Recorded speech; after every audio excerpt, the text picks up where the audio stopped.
As we navigate along the road of life, our biggest blunders often occur when we're caught off guard in the early stages of an unexpected trial. Surprise is one of the enemy's favourite tactics, and it can catch us off guard.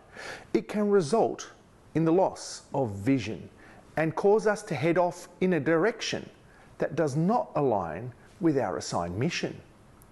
What are we to do when life throws us one of these curveballs? A lot has changed in my own life this past year and in the lives of some of those close to me.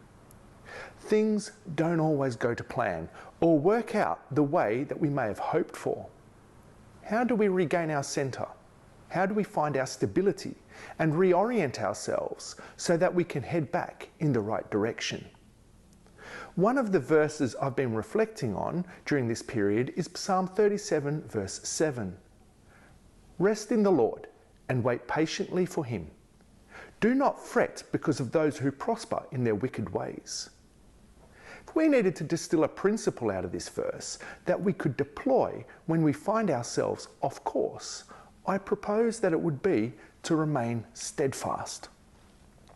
Notice that the verse contains 3 directives, which when taken together allow us to be steadfast. Firstly, it says, rest in the Lord. Then to wait patiently, and finally, to not fret. So the first thing we need to do is to rest in the Lord. But what does that mean? We must simply first recognize that God simply is.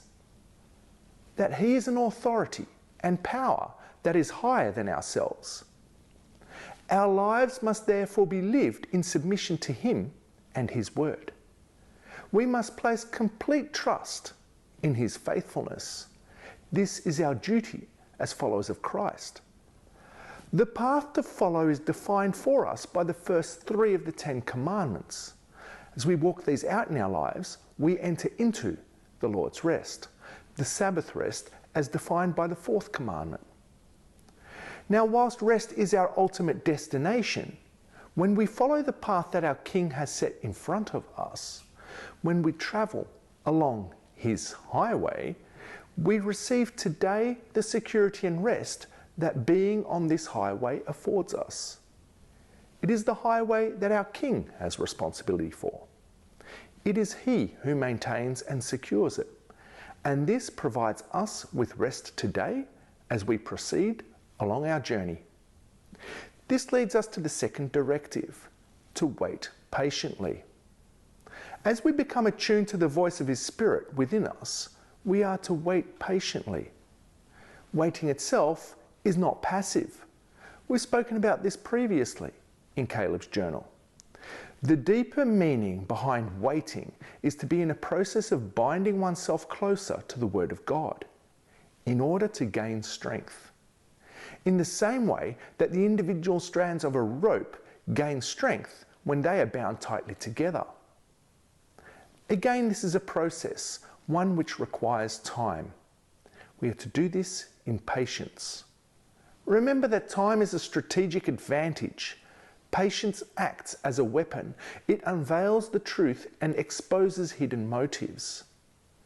This then leads us to the third directive, to not fret. This is what follows from resting in the Lord and waiting patiently on him. And these 3 together allow us to remain steadfast. By being steadfast, we are on the way to regaining our centre and heading back into the right direction. From here we need to take some additional steps, such as analysing our responses, seeking counsel, and anticipating God's divine intervention. However, these are topics for another day. For now, I hope that you've been blessed with these reflections on Psalm 37 verse 7.